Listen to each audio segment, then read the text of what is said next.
Hello, and welcome back to the Mead Gaming Podcast. I'm your host, Jay, and today I'm joined by... Ow! I'm back! It's been so long! Yes, well, welcome back, darling. You have decided to grace us with your presence this week. Oh, well, I thought it'd be nice. Mm-hmm. No, you've been busy, hard at work, earning some pennies. Yeah, I have. Which does conflict with our schedule a little bit, but it is what it is. That's what being an adult is, I've learnt. Yeah, quite. So hopefully that might change in the future, or at the very least, we'll hopefully get you on to joining me on some live streams again soon. Yes, definitely. Yeah. But on to the topic of today. So, today we return to our Faction Spotlight series, turning the lens towards one of the most atmospheric and terrifying forces in the Mead Gaming stable, L's Night Lords. Joined by brutal Knight allies and potentially some cultist-style units in the works, maybe. We'll explore the lore, aesthetic, and the battle plans of our ever-growing force. Expect terror tactics, thunderous engines, and a looming shadow across the battlefield. So we are obviously continuing on with our sort of mini interview series where we talk about our different factions and what inspired us, what we enjoy, how we're planning to build them. So last week we had Joe's sort of stealth army that, and by stealth means he suddenly dropped on me that he was changing armies. It's Dark Mechanicum. Previously, before that, we had John and his Dark Angels, which we're hoping is the army he's sticking with this time. Please, John, please, just pick one. And then this week we have got the Traitor Legion of Conrad Kurtz's offspring. Yep. You bet. So, yeah, that's probably one of the only armies we've got currently that we know for 100% certain is actually going to be made, and is also in a lore canon army. Yeah. And obviously we know it's being made because I'm making it. Yes. And you don't seem to flit about armies quite as much as the rest of us do. No, I don't really do that. I feel like I flit about with everything else. I might as well just stick with this one thing. And also, I'm not gonna abandon my Bat Boys. I'm just not gonna do it. Yeah, that's fair. So it will be worth noting that in some of our previous episodes, we've shown images of some of our games that we've played, and that has featured some Night Lords, but it's also featured Alpha Legion. Mm-hmm. Just to clarify, if you are getting confused, the Alpha Legion models that I've been using have been borrowed from my army, just to fill out the numbers whilst I build up my actual Legion of Night Lords. So, which is getting quite big now. To be fair, it's not doing too bad. Obviously, it's had a slight pause on it at the moment because of life, but it is getting substantial now, which is really good. Right. I think it's either at 2,000 points or nearly. Off the top of my head, could not tell you. Yeah, I think it's close to 2,000. I think it is. Got another 1,000 points to go, but we're getting there. Yeah. So let's carry on to the actual main event and take a look at the sort of horror that is the Night Lords. Sure. But before we do that, we do have our regularly scheduled content in the Tankard Talk, which is going to be very one-sided. Yeah. But that's the nature of these interviews, I suppose. Right, so I will see you over in Tankard Talk in just a moment. All right. See you in a minute.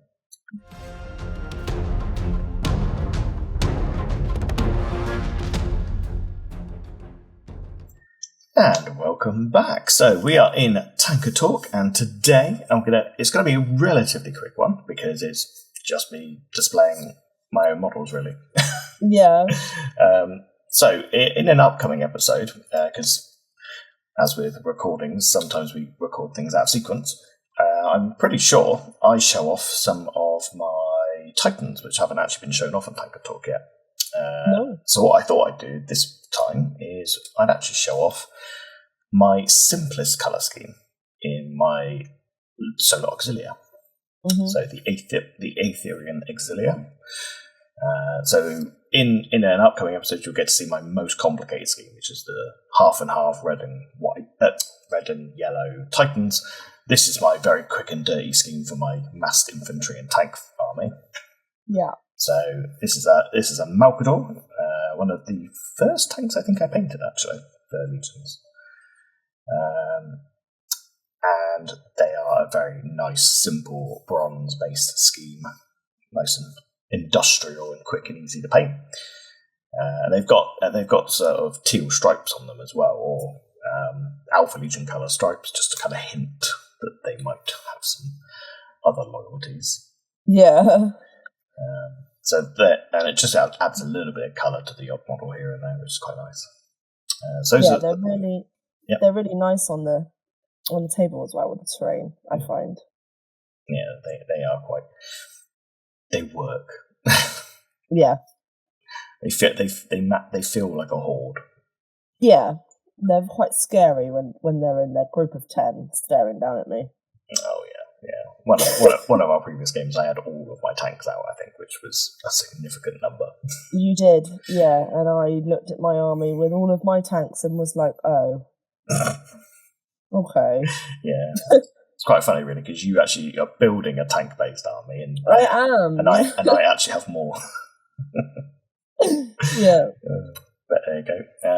Some Lehman Russes, which I think you can see a few of the stripes on the two on the right quite easily because they're more on the front.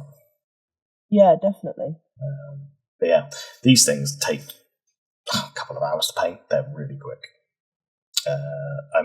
I think I painted these 4 plus the 2 Malkadors in like a couple of hours after work one day last year. Yeah. So I quite like these. They're super fast to paint.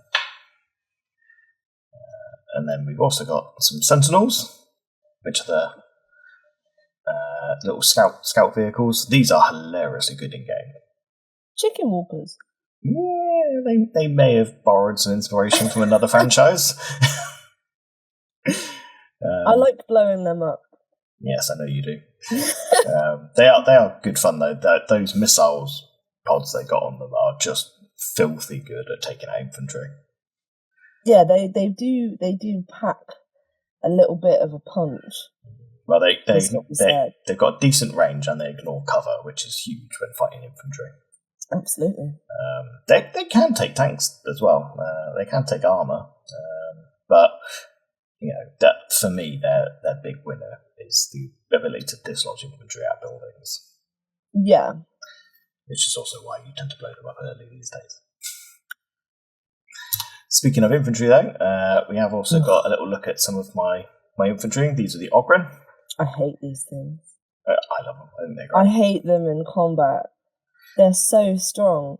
If they're next to each other, you're just done. Yeah, you're done. They are pretty meaty. And these ones actually. So typically these models aren't painted with skin. Apparently all of that area is like a bodysuit. Oh. But I painted them like skin and they work perfectly fine, so it just adds a little bit more. I don't know, it just makes them look a little bit more, I don't know, real? Gross. Yeah. Gross is the word that comes to mind for me.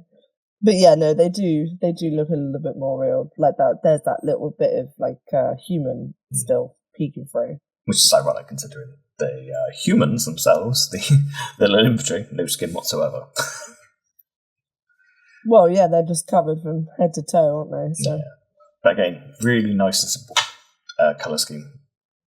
Pretty much just black prime, zenithal with grey sear, slap rattling grime all over them to get all the basic armour done. And then I just go over it with a little bit of teal on some points, a bit of metal, and blocking the guns with some black. That's it, really. Nice and easy then, really. Oh, very. Especially if you've not got much time and you want to be able to still do it well. Yeah, I think there might be the odd leather here and there, but other than that, it's very quick and easy. You can bash these out. reasonably quickly. Not as quickly as the tanks. Tanks are just dry brushes. They're so fast. Yeah. But this game, this scheme was designed to be as quick as possible, so I could bash out a shed load of them. Yeah. Which pretty good. I think I've got 16 bases of the bog standard las rifles at the moment, plus 8 Velatari with the axes and 8 with the flamers. So that's 32 bases of infantry. Yeah, it's a lot. I have another 32 to do. Okay. So I'm gonna end up with about 64 bases of these infantry. That's not including Orgren as well. That horde of Velatari is going to be scary to deal with. I do not like Velatari. No, they're almost as bad, if not as bad as the Orgren, really. Oh no, I hate the Orgren more, but I just dislike the Velatari. Well, you're going to hate 16 bases of Orgren. Yeah, it's pretty vicious. Oh my goodness. So, yeah, there you go, really. It's a nice, quick Tankard Talk, really. Just going to whip through these. That's all I've really got for the Auxilia. At the moment, there is other models. In fact, some of them are already painted. I just don't have the pictures of them at the moment. And there is a significant amount to be painted up. Yeah, you've got a little bit of work to do, haven't you? Like I said, I've got double the amount of infantry, almost triple the amount of tanks, and an entire air wing. Yeah. And that's just the Auxilia. That's not even... Oh no, there's also support guns, platforms. Yeah. Oh my gosh, yeah. Transport tanks. Oh my god. I thought I was bad with like the amount that I want to have. I think you might be worse. Yeah, and that's just the Auxilia. I've still got a couple of knights still to do, and 4 titans? Yep. Yeah, there's a lot still to do. Fingers crossed I get some more time in the future. Yeah. Yeah, so there we are. That is it at the moment for Tankard Talk, I believe. So yeah, I've been really tardy with hobby, I have to say. I haven't even done like any writing or anything. Shocking, I know, but I literally been working so much. I haven't had any time where I've just been like, oh, I'm going to do Warhammer, which is really sad, actually. Yeah, work life and personal life has taken a bit of a priority recently. But, you know, it is what it is. Hopefully things will be back on track in the near future. Especially as the hobby studio room is starting to come together now. It's almost done. It is. It's almost there. We just got a few finishing touches. Yeah, a couple more bits to finish, and hopefully we'll get a game in here soon. But I don't think that'll be this week. No. But maybe next week. Maybe we'll get it ready by next week. So we'll see. Fingers crossed. But until then, I think it's probably time to move over and actually talk about some Night Lords. Yay! Okay. Let's do that. See you in just a moment. In a minute.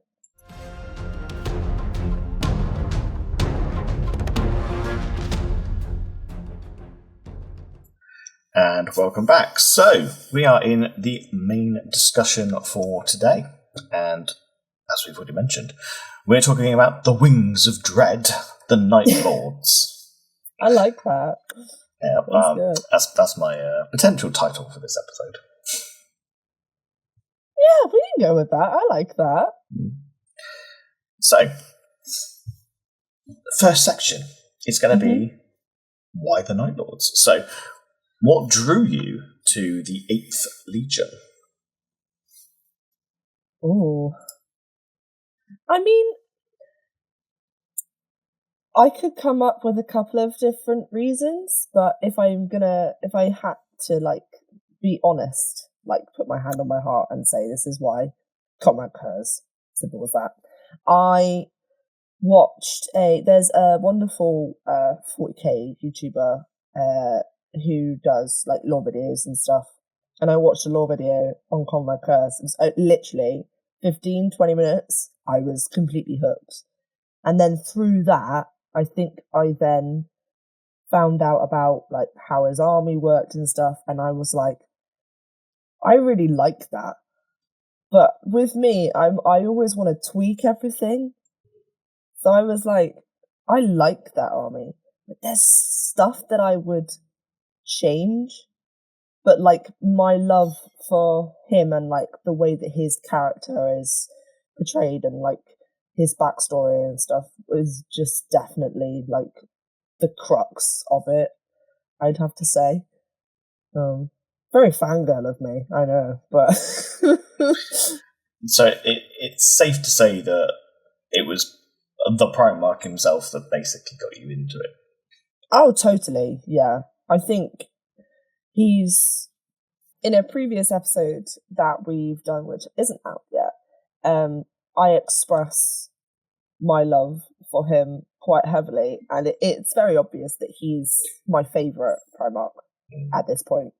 And I mean, I could go on forever about that, but yeah, it definitely was just him, I think. In the beginning, now it's more so because I've done my own homebrew sort of stuff and gotten attached, I think. But yeah. Okay. I mean, we all start somewhere, and it's interesting going through everyone's and finding out what brought us to the different factions. So I think I can't quite remember what John's response was, but go and look at the previous episode to find out. But he was definitely drawn by this, I believe, by the sort of knightly sci-fi aesthetic of the Dark Angels. Oh, absolutely. That's just John on a level completely, so it doesn't surprise me at all. Yeah. Joe was drawn into the Dark Mechanicum because he wanted something different that none of us were doing. So that's what drew him that way. You fell in love with a character, and that built the faction for you. Mine was because I just accidentally, I happened to buy a really big Titan model, loved painting, and I thought, ooh, big robots, these are fun. Yeah. So it's interesting to see how a different thing can spark an interest as you build into this hobby, especially for people who've been in it for a long time as well, where that winding path takes you. I mean, yeah. In comparison to everybody else, I have been here like the least. So yeah, you are the newest, but you're not new anymore. You've been at it for quite some time.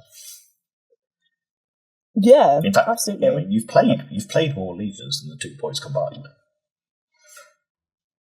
That's because you and I we only play Legions now. We haven't gone back to 40k for probably about a year now. It must be a year and a half, nearly. Must be coming up to that. Yeah, it's a while. It is. But anyway, back to the topic at hand. So, with your Night Lords, have you got any plans or ideas of how you might interpret the brutality or fear-based warfare in your faction on the tabletop, or are you going to mostly focus that into sort of your headcanon, your background? I mean, my intention is to do both. So to introduce it through lore, and then basically use my lore to then inspire me onto tabletop. Mm-hmm. You already know, but I'm going to have jump pack troops that are like, they're going to be like they weirdly, it's a very weird link, but they remind me of the flying monkeys from Wizard of Oz. Right. Because their intention is to swoop in and intimidate. And I think, like, during battle and during a war-based universe that, like, Legions is based in, or Warhammer in general, like, seeing just this horde of like clad armor, like big burly men swooping in like in this massive group and then just like hacking through, taking anything out in their sight. But I just think that's absolutely terrifying. I'm very excited about them because their whole thing is terror. Like they swoop down to scare the hell out of anybody that's there, basically kill on sight, and then they hunt down the rest.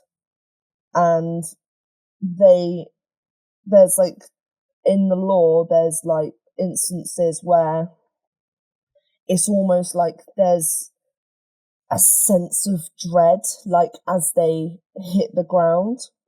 And I just like, because with me, when I try and plan like around my my troops and stuff, I try to think about it cinematically, because a lot of Legions for me, it's really important that the narrative is there, and the narrative is I can try and stay as close to the narrative as possible.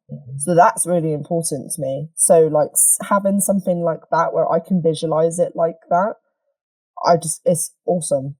I'm trying to think of anything else terror wise. I mean, I'm gonna have a group of elite Terminators that they come down when the crap has hit the fan, and like there's people that needs to be taught a lesson, and it's quite dramatic. Like it comes across quite dramatic in the lore. Like they land and it's almost like they emerge in like this cloud of smoke, and then they just start like, they're so stealthy you can't hear them as they're coming through, and they're just slicing and hacking their way through. I'm trying to think off the top of my head what others I have planned.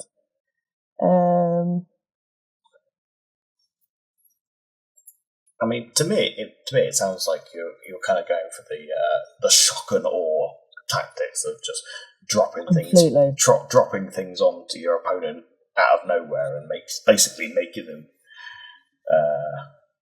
brown their trousers, shall we say? Yeah.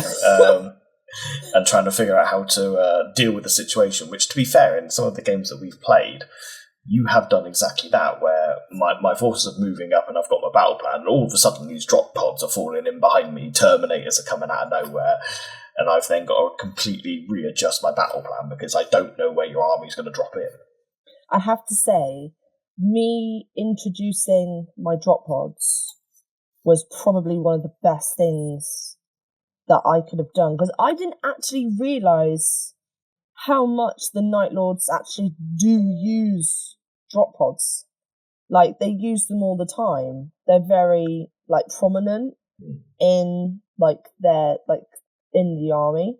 And they're so much fun. And probably my favourite use of them is the Dreadnought drop pods. Because I can just drop those right behind you.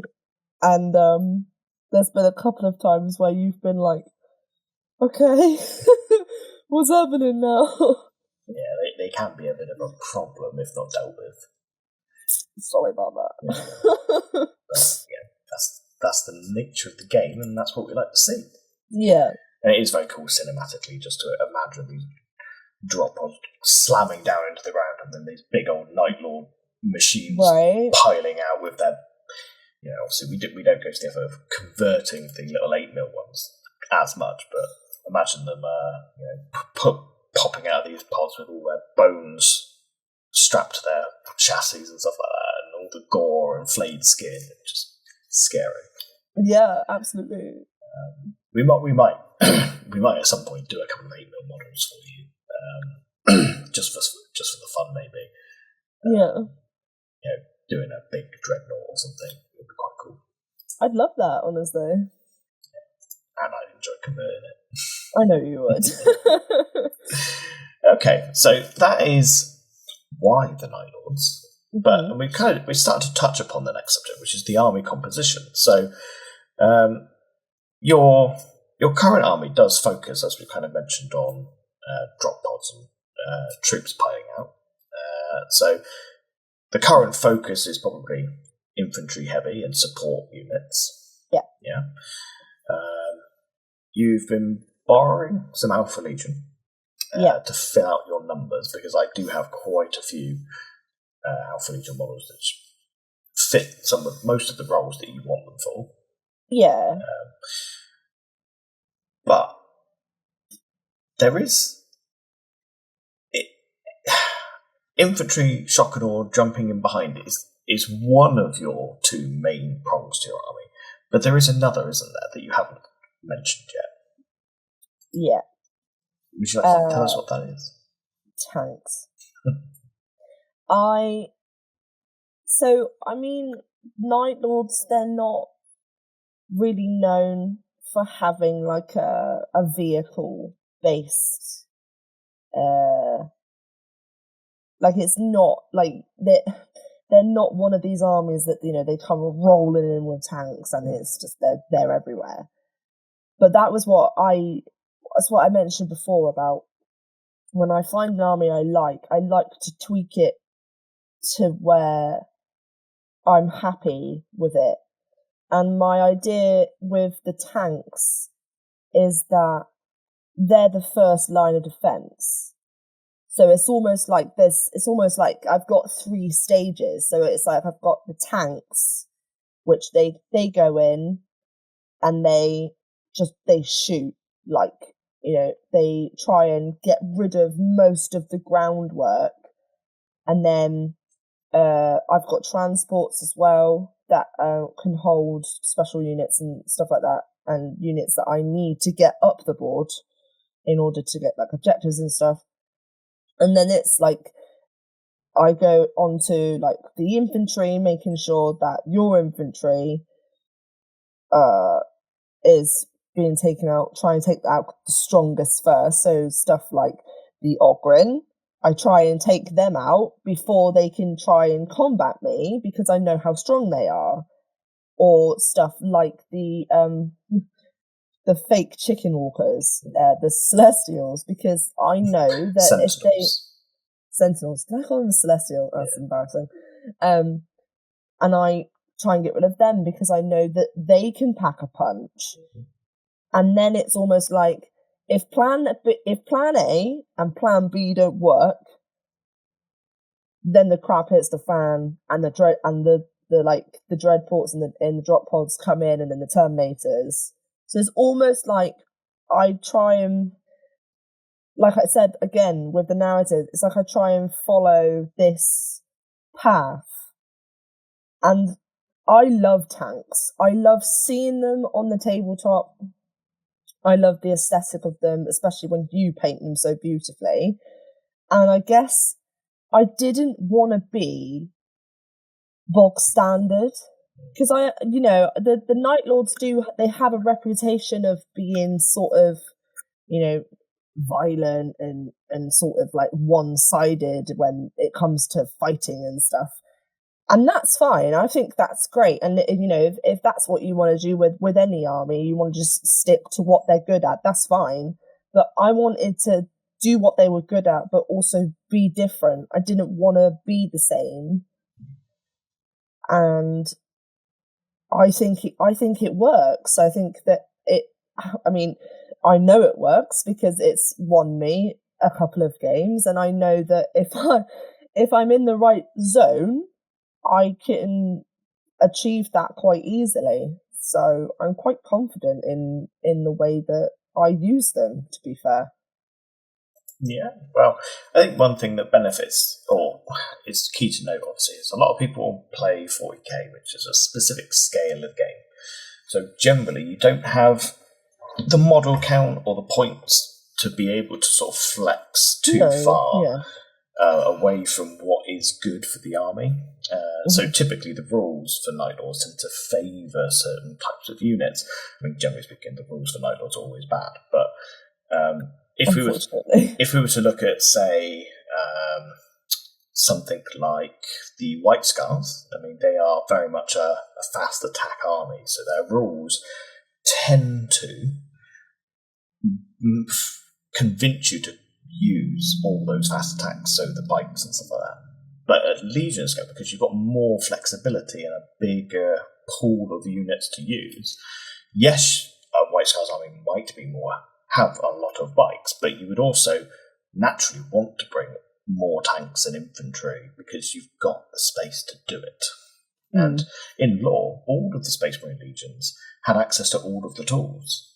Some favoured other tools than others. Yeah. So Night Lords did favour jump troops and drop pods, but they had armoured companies, massed tanks and stuff like that. So Legions gives you the freedom to explore the side of the factions you don't often see at 40k scale.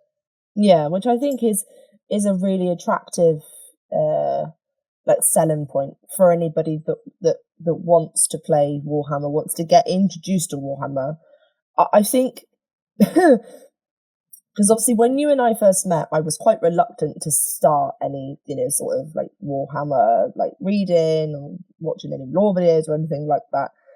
I think if Legions had been around longer, if I knew that I would have like more freedom and there wasn't so much restriction, I think I probably would have been integrated into the hobby a lot sooner, if that makes sense. Yeah, I genuinely do, because I feel like with Legions you've got the narrative freedom, and then you've got like freedom within your army. Obviously there's still constraints that you have to stick to, but it's a lot more relaxed rather than sort of, because I feel like 40k can be quite fixed, and I feel like that can be quite intimidating. That's because it's generally because 40k is built around the concept of tournament and match play. Legion basically doesn't bother with that at all. It's very much a narrative game, so they're not constantly trying to overbalance it, so to speak. Not that one could overbalance it, I would imagine, but it's more about having things that are fun. Yeah. Okay. Well, speaking of the flexibility of Legions, 40k for a long time has struggled with the concept of mixed faction armies, like bringing a knight with your Space Marines, or bringing a few Space Marines with an Imperial Guard army, or Astra Militarum. The rules have existed in bits and pieces over the years, but they very rarely ever worked. And when they do work, they're fantastic, but they struggle. But Legions, from the ground up, is designed to have mixed armies, so you can mix in Auxilia with your Space Marines. You can mix Dark Mechanicum with your Space Marines. More importantly for you, though, you can bring knights. Yeah. So I do have knights in my army. I did take a break from them not so long ago because I needed to... I was quite bad at using them. I'm going to be honest. I was shockingly bad at using them on the tabletop. And I needed to take time to concentrate on the Marines. And then I got that down, and then I went back to knights. So I do have, I'm trying to think of names now. I have a group of Cerastus Knights, and I have what are the little ones called? I'm so bad at names. Armigers, yeah. I love both of them dearly, now that I actually have taken the time to realise that there's a certain way that they work, you have to use them in a certain way. And as far as where they fit in within the army, I haven't come up with like a night house or anything at the moment. But the concept I'm playing with is sort of that the Night Lords have gone to a planet where there was like, you know, a night house, and they've basically converted them into, or converted, you can read between the lines there, converted them into serving under like the banner of Conrad Curse, is essentially what it is. I do think I need more practice with using them, because I don't think I'm quite there yet with them. I think I'm better, but I think that I need to utilize their skills more. One of the things I do a lot, unfortunately, is one group of my armigers have a short range, and I never quite get them up close to do anything, so then they sort of just are wasted for most of the game.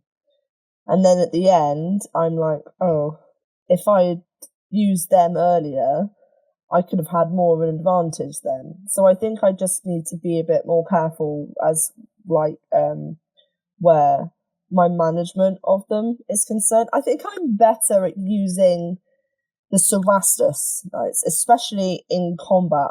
I think I've gotten that down quite well, because they're quite tough. Like, I think they've got a cap of like 13 or something ridiculous like that. 11. I wasn't too far off. It's normally 13 on the charge because they're furious charge. Yeah.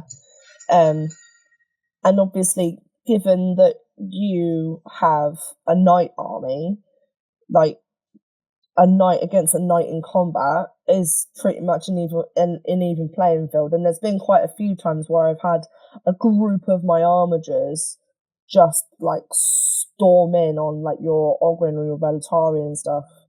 And I mean, both of those are quite tough, but they've held their own most of the time, and it's either ended like in a draw, or okay, you've carved them out a couple of times. But yeah, essentially, I just think I need to have a bit more time with them and figuring out how they tick before I can tick the box, if you like.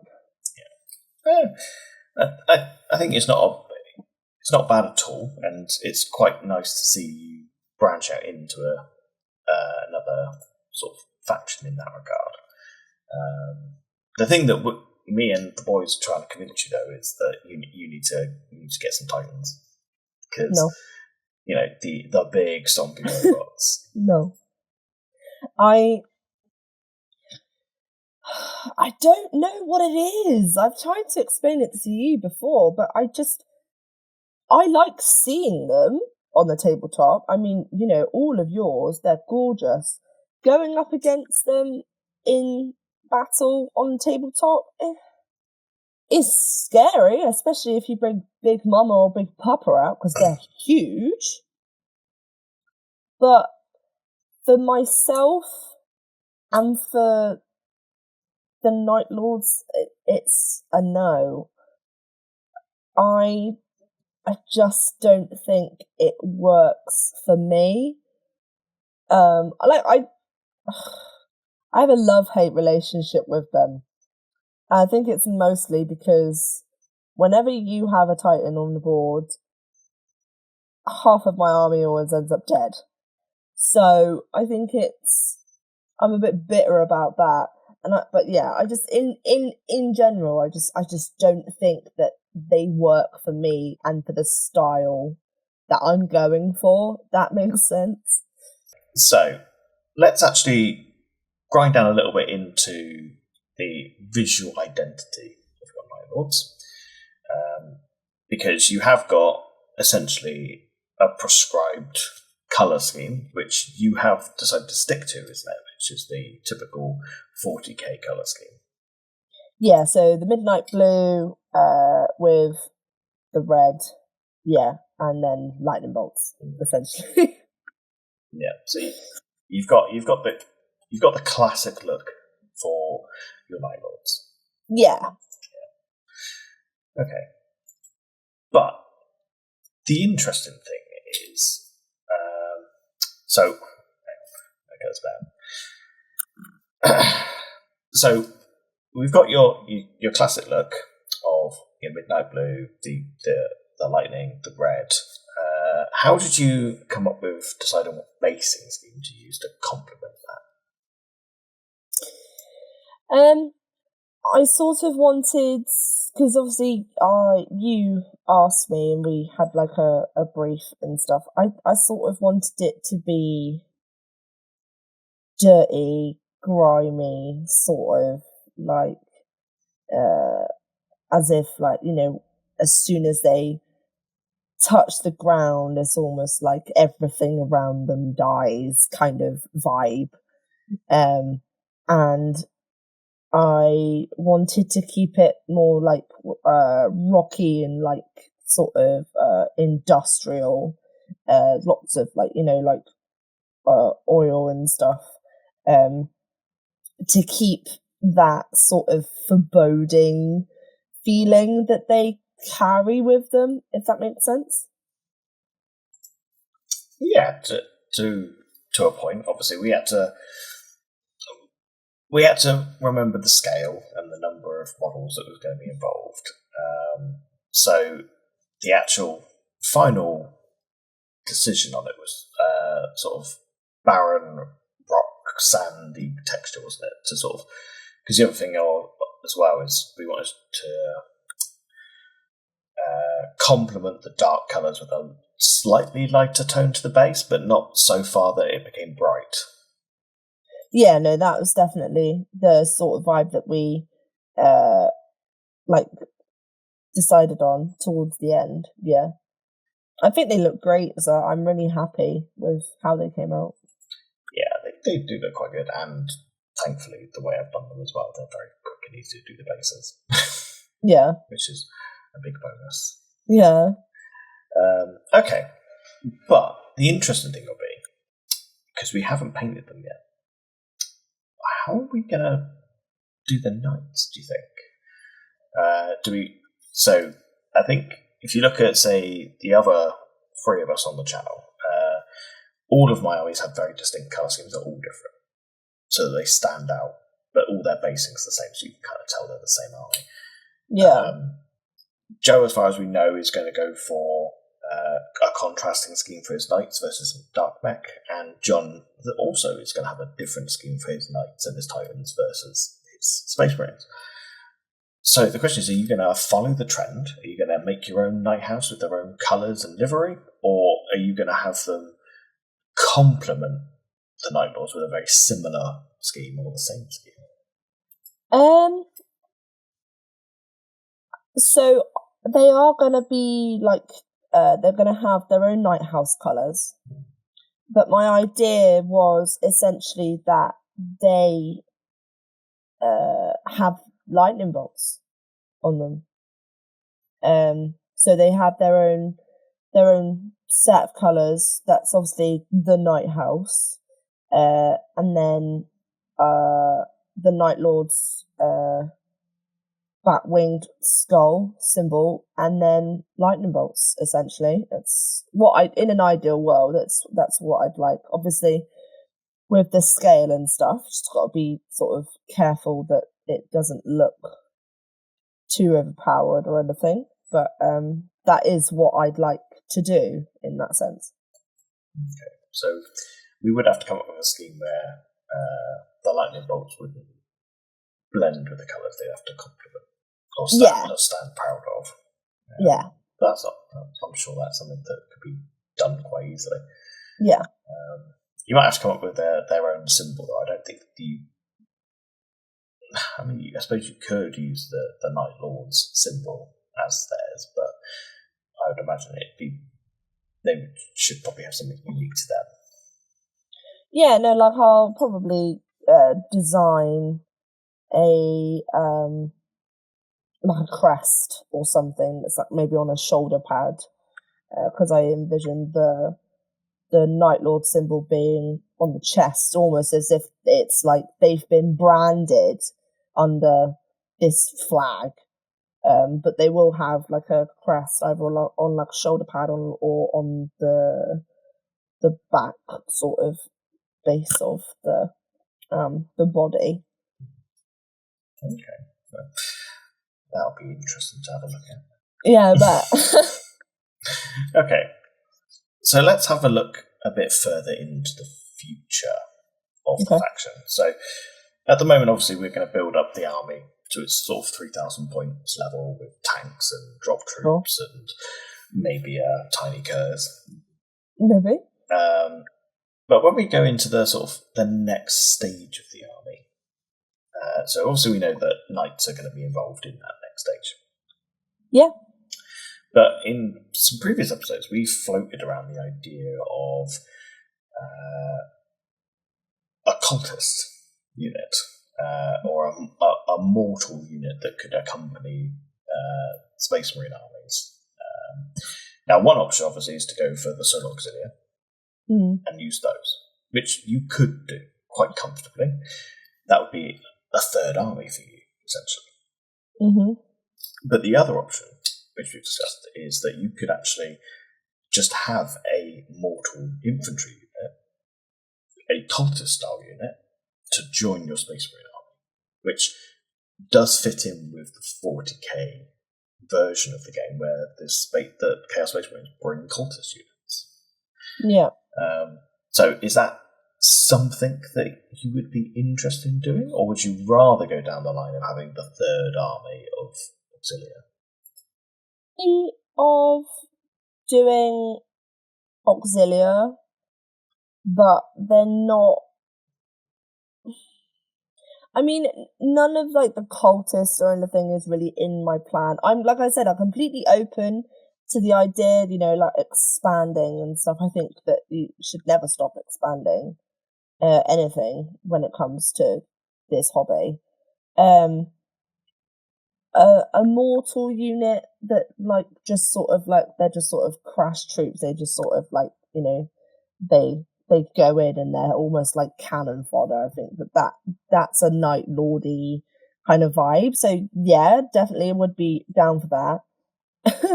The idea that I've been toying with about integrating into my Night Lord army is trying to create Chaos Krieg. Because I love Krieg. I think they're absolutely brilliant. Gas-masked freaks. I love them. I think they're great. And I don't think anyone's ever been quite ballsy enough to think, oh, hang on a minute, what if they didn't follow the Imperium? I can tell you for free, people have. Oh, they have? Oh, well. Well, I think I would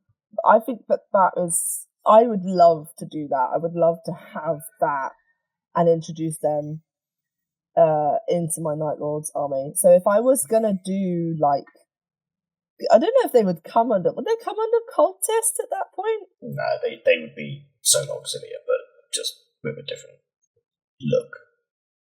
Yeah. So yeah, it would be a third army essentially. It would be Solar Auxilia, but with a Krieg skin, basically. Yeah, I think if I did that, I think I would then lean more into introducing more Solar Auxilia and stuff. Get my own pair of Ogrins, so I can get my own back. The interesting thing at 8 mil scale, obviously, is we'd have to try and find some Krieg-inspired models at 8 mil. Yeah. I mean, whether we'd find any that are specifically chaosy might be quite hard, but then at the same time, Night Lord don't have to be super chaosy, because no. I mean, Conrad himself wasn't exactly a fan of demons. No, he hated them, actually. He despised them. And he despised anyone that sort of worshipped a Chaos God. He thought they were pathetic. So it's probably not too much of a stretch to just if we could find some 8 mil Krieg, just to use 8 mil Krieg and paint them differently. Yeah, basically that would all I would want to do anyway, really. So okay, so rather than going down the cultist route, it'd be more like an organised military. Yeah, but definitely. Obviously, Krieg themselves are very well known for their cannon fodder playstyle anyway. So it still kind of fits quite nicely. Yeah, basically. Okay, that's interesting. So that kind of already kind of goes into the other points that I was going to mention in this section. Is the modelling and the tactics and mixing that in with the horror mechanic or the horror element of the army, and I suppose that is very much you have a mortal force that you literally use as cannon fodder, so that your Space Marines don't take the first hits. Yeah, quite literally meat shields. Yeah, essentially. Why not? Yeah. Okay. What about having some leaders as mortals? Are you gonna potentially develop some characters that could be the commander of this fallen Krieg, or are you gonna stick the focus on the Night Lords and the Night Houses, or are the Krieg gonna have a more narrative presence, not just the red shirts, if you like to use a Star Trek term? I think if I did the whole Krieg thing, I would have to give them a narrative, just because I do love them. I do love their style, and I do love how they're used on tabletop. And I feel like they would deserve to have at least something at that point. As far as like a named character goes, maybe it kind of depends where like the narrative I have right now takes me, to be fair, because I don't sort of I don't write in like I don't write in chronological order. If I think about something, I'll note it down and then I'll write it, and it's all like jumbled out of order, so it entirely depends. Okay. All right, no worries. Okay, so let's move on to our final section, which conveniently is more of the narrative side of things. I'm so excited about this. And I already know the answer to the first question. Have you come up with any characters for your Night Lords as of yet? So personal creations, not ones from the lore. Yes. Yes, I have. Quite a bit, actually. I have so essentially, I have a character, his name is Atropos, and he is sort of the focus of, like, he's the head of everything as far as my army is concerned. And the narrative is sort of that he was picked from Nostromo before Nostromo was destroyed, hand-picked personally by Aetherion, and was sort of mentored by the Prince of Crows until obviously Aetherion goes missing. Well, basically, everyone thinks he's dead at that point. 95% sure he probably is. But he has visions. He sees the future. He essentially is plagued with visions of like his childhood before he became a Space Marine. He's haunted by like memories of like his training and stuff, and he's completely and utterly obsessed with Comrade Kurz and becoming sort of his, or like kind of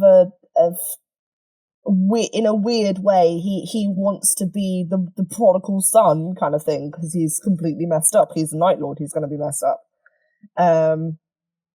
And he's looking for an artifact that could have properties that could bring the Primarch back to life. And that is basically his mission. He doesn't care about anything else. He wants to bring back the Primarch so they can find a new Nostromo and build the Night Lords up to be the greatest army the universe has ever seen. And he's got some weird ideas about what to do after that, which are probably not PG enough to say on YouTube, but it's a lot of it's messed up. And he is basically who he is as a character, how I've created him to be, is basically that's what I think about when I plan for the rest. So, like, he's the captain, he's the commander. So I almost put myself, like what you do as a writer, you put yourself in your character's shoes and you go, right, okay, I'm the head of this army. This is who I am as a person. This is how I tick. How do I go about commanding and, creating these units? And then that, based off what I think about that, is then how I transfer it onto the tabletop, if that makes sense. I hope that makes sense. Yeah, that sounds reasonable. Cool. Okay, so you've got one major character that you've worked on, and obviously we know that the likes of Kurz will probably turn up as a result. Yeah. There's other characters that I've got as well that are dotted around. Like, he has a brother who unfortunately dies but gets turned into a dreadnought against his will. But essentially Atropos is the crux as far as that's concerned. Okay, so in terms of the wider narrative of the Mead Hall factions, where do you think the Night Lords are going to be involved, or what do you envision them doing as part of the narrative? Reluctantly working with the Dark Mechanicum, and I say reluctantly with a big capital R, because Atropos is not, he doesn't trust anybody, basically, and he's not very trustworthy himself either. So I think that they will definitely clash, but they ultimately will probably be good allies. And I would love to see my Night Lords go up against John's Dark Angels. I'd really love that.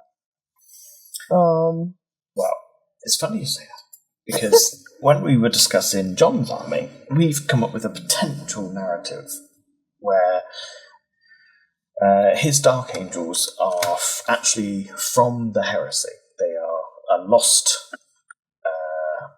battle group of the Dark Angels from the Heresy that accidentally time-travelled forward into the current 40k timeline, during the Heresy era, these were the same Dark Angels that were fighting the Thramas Crusade, I think it was, against the Night Lords and Kurz. But they somehow ended up in the warp and get spat out in the current era of 40k, so 10,000 years later, and they don't know any different, so they immediately go and try and hunt down the Night Lords. Yeah. Because as far as they're concerned, that for them yesterday they were fighting Night Lords, so today why wouldn't they be fighting Night Lords? Yeah. So we've kind of already built in for you there a narrative where the Dark Angels are going to be coming for your Night Lords. Oh, they're gonna regret that. And obviously the funny thing will be is your Night Lords won't have any idea why they hate you so much, because it wasn't your Night Lords that they were fighting. No, but I think at that point I would probably have to give Atropos like some context or something, probably like a vision the day before, and he's like, oh, okay. Still surprised when they attack out of nowhere, but it's okay, you can handle that. Not a problem. So we've kind of got that idea. I like it. So one of the interesting things I've asked everyone really is sort of where they think their potential rivalries or allies might be in terms of each other's factions. So obviously the Dark Angels are going to be your main rivals, by the sounds of it. You've already mentioned that the Dark Mechanicum are probably going to be a difficult alliance. Yeah. So that only leaves my factions. So where do you think your Night Lords might stand in terms of their relationship with the Aetherion and the Lords of Aetherion, as I sort of name them at the moment? That's your knight army, isn't it? Well, that's the Knights, the Titans, the Auxilia.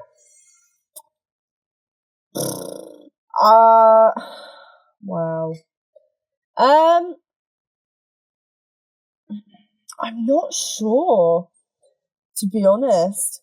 Because they're not Imperium based, are they? Technically, they are. Okay. Technically, they are loyalist, but they're a very fringe nation, so to speak, that kind of want to secede, but they're just waiting for their moment. Now, the interesting thing potentially could be is that we could set up a narrative where our two factions are currently at war with each other, which would make sense because obviously the first major stories will be me versus you anyway. So we could be the primary antagonists to each other, and then as time moves on, the Dark Angels come in hunting your Night Lords, and then that kind of leads to a strange alliance between me and the Dark Angels, and then the Dark Mechanicum come and support the Night Lords. Yeah, because my first thought, like, for your army was, the Night Lords will just try and convert them. Like, just try and get them to turn. Because, these Night Lords are they just anything to do with the Imperium? They're spit on the floor. They just think that why would you blindly follow a government basically that they don't have any kind of morals left. It doesn't matter. So I definitely think that they would try and convert you or basically just pull you to their side essentially.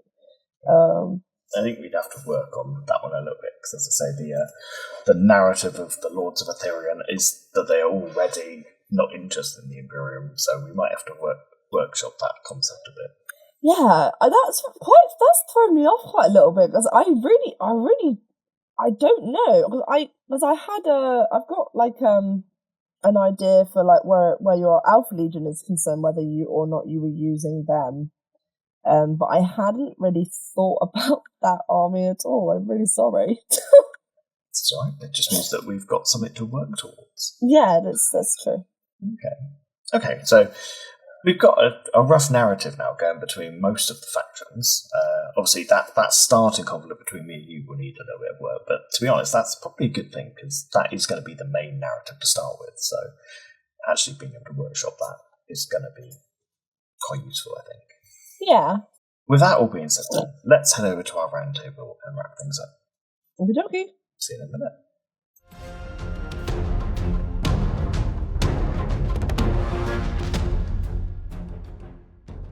Okay, and welcome back to the round table. So, Hello. Let's wrap things up with our look into the Night Lords. So, I think we've established a very strong narrative with a very dark theme in the Night Lords. We've got an interesting look at an army that is both designed to mirror the lore, but also challenge it a little bit with the extra additions that we don't typically see in the 40k scale games with Night Lords. So we've got the tank-heavy Night Lords force that still adopts all of the same terror tactics we commonly see, but adds that new depth that we don't normally get access to. Yeah, totally. So that's quite nice, and I'd be very interested to see how we could potentially showcase the psychological warfare of the Night Lords in our narratives at some point. It'd be quite interesting to have a look at how we could achieve that. Yeah, no, that would be great. So that's a problem for the future. Mm-hmm. But what I'd like to ask you is, have you got any advice for anyone who wants to build a faction based on the Night Lords and their particular eccentricities? Oh boy. I think the biggest thing of advice, like with where the Night Lords are concerned, is don't afraid to be different. With any faction, Night Lords included, don't afraid to be different and have different ideas about how you think they should work. Obviously, you know, you've got lore to back you up, and you've got like rules and stuff to back you up as well. Obviously 40k with Legions is a little bit easier. Like don't be afraid to sort of like, you know, make them work for you. I think that's the most important thing. It's what I did. And as somebody who's, you know, quite new to all of this, well, newest, probably not new as such now, one of the most liberating things for me was observing what other people have done. So, you know, like do research, go on YouTube, like watch other people like paint the army and like talk about like what troops they have and, you know, what formations they've got, because you can sort of use that as a stepping stone to figure out what inspires you. And I think it's really important that if you're playing narratively, obviously if you want to like go the opposite way, that's fine as well, but if you're playing narratively, I think it's really important that you sort of know your stuff as far as lore is concerned. Like try and make sure like you're read up as much as possible on like the specific faction that you've got, because that was what really helped me with the Night Lords, was doing lots of like, you know, reading. Like I'm reading their trilogy book at the moment, which is incredible, and watching like lots of, you know, lore videos. I mean, there's tons of them out there, and through all different styles. Thank you very much. Right then, so it remains for me to ask you guys at home a simple question. What's the most terrifying or atmospheric army you've built or faced on the tabletop? How did the models, theme, or tactics bring it to life? So please do remember to like and subscribe here on YouTube, and follow us on all our various social media, which you can find us on Instagram, Facebook, TikTok, and Twitch. Although I will say at the moment, Twitch is very quiet, although hopefully we'll be coming back online in the next week or two as of this release, where you will be able to see elves a bit more regularly as well. And possibly some more Night Lords being painted. Fingers crossed. Yeah. So the final reminder, obviously, is to please do submit any photos or stories you have to us on one of our various platforms or on YouTube itself, and potentially we will feature your stuff on our Tankard Talk rather than us looking at our own models. We can look at yours instead, which is absolutely more interesting for us because we see our models all the time. Yep. But with that being said, I'd like to thank you very much for joining us here at Mead Wargaming. I've been your host, Jay, and I've been joined by Elle. Thank you very much, and we will see you all next time in the Mead. Goodbye for now. Bye.